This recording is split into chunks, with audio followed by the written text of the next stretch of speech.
বা শফিকুল ইসলাম উনি ছিলেন এখানে, তাছাড়া মিস্টার শহীদুর রহমান ছিলেন।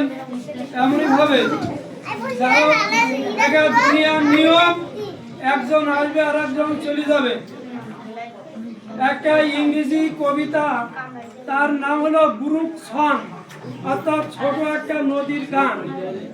এই হয় না, তাহলে তিনি যে এই ধর্মীয় প্রতিষ্ঠানটা করেছেন, আমরা কিন্তু মানুষ, আল্লাহ তাআলা আমাদেরকে সৃষ্টি করেছেন এবং আমাদেরকে সৃষ্টি করে কিন্তু আল্লাহ তাআলা এমনি ছেড়ে দেননি। আমাদের এই দুনিয়ায় যা কাজ, ভালো মন্দের কাজের হিসাব দিও, হয় জান্নাত না হলে জাহান্নাম, হয় জান্নাত না হলে জাহান্নাম। আমরা ভালো কাজ করে গেলে আল্লাহ তাআলা আমাদেরকে জান্নাত দিবেন, যেটা চির সুখের জায়গা। আর যদি আমরা কাজ খারাপ করে যাই, তাহলে সেখানে আল্লাহ তাআলা আমাদের জাহান্নাম।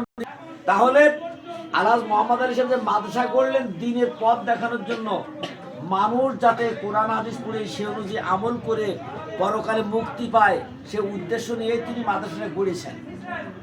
তিনি এই যে কোটি কোটি টাকার সম্পদ দান করে গেছেন, আজকে তার মৃত্যু, আজকে 15তম মৃত্যু দিবস তার। 2011 সালের 13ই জানুয়ারি তিনি ইন্তিকাল করেছিলেন। আমি এই মাদ্রাসায় জয়েন করেছি 2010 সালের 15ই নভেম্বর। আমার এখানে জয়েন করার 1 মাস 28 দিন পরে তিনি মারা গিয়েছিলেন। ওনার জানাজা ছাড়া তো আমি পড়েইছিলাম।